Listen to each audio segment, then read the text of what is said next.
کہ مرد کی نسبت عورت کو حیا زیادہ عزیز ہوتی ہے، اور عورت صرف جنس کی بھوکی نہیں ہوتی، اس کی فطرت میں ہے اسے محبت چاہیے۔ ایسی خواتین بھی ہیں جن کے مرد جنسیت کے اہل نہیں تھے لیکن ان سے ٹوٹ کر محبت کرتے تھے، تو انہوں نے بغیر جنسی ملاپ کے ان کے ساتھ عمریں بسر کر دی۔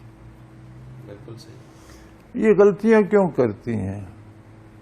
انہیں آپ ایک چیز کی طرح ہینڈل کرتے ہیں، ایک بیڈ کی طرح، ایک چارپائی کی طرح، ایک بستر کی طرح، ضرورت کی ایک چیز ہے، بچے پیدا کرنے ہیں، اس نے پالنے ہیں، تو اس سے اس کی تسلی نہیں ہوتی۔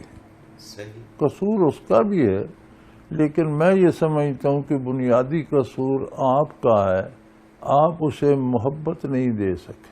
صحیح۔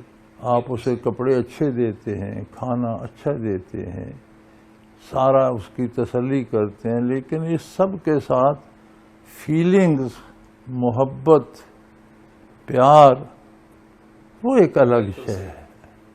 آپ خاتون کو کھانا نہ دیں وہ بھوکی رہ لے گی، صحیح۔ بڑا خوبصورت گھر نہ دیں وہ رہ لے گی، محبت دیں مر جائے گی، آپ کے قدموں میں پڑی رہے گی۔ بے شک، بے شک۔ کیوں غلط کام کرتی ہیں؟ غلط کام کرنے والے جھوٹی محبت کا یقین دلاتے ہیں، مجھے تم سے بڑا پیار ہے، میں تمہارے لیے مر رہا، ہوتا کچھ نہیں۔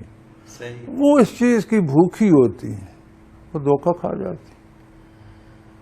کیا پریکٹیکل بات ہے۔ ہاں، تو آپ اس سے واقعی محبت کریں، ایکٹنگ نہ کریں۔ اللہ کے نام پر اللہ نے ایک خاتون آپ پر حلال کر دیا تو اسے استعمال کی چیز نہ سمجھیں، اس سے پیار کریں، اس سے محبت کریں، اسے چاہیں، دیکھیں وہ آپ کو کتنا ٹوٹ کر چاہتی ہے، کسی کا نام بھی نہیں لے گی۔ سبحان اللہ، سبحان اللہ۔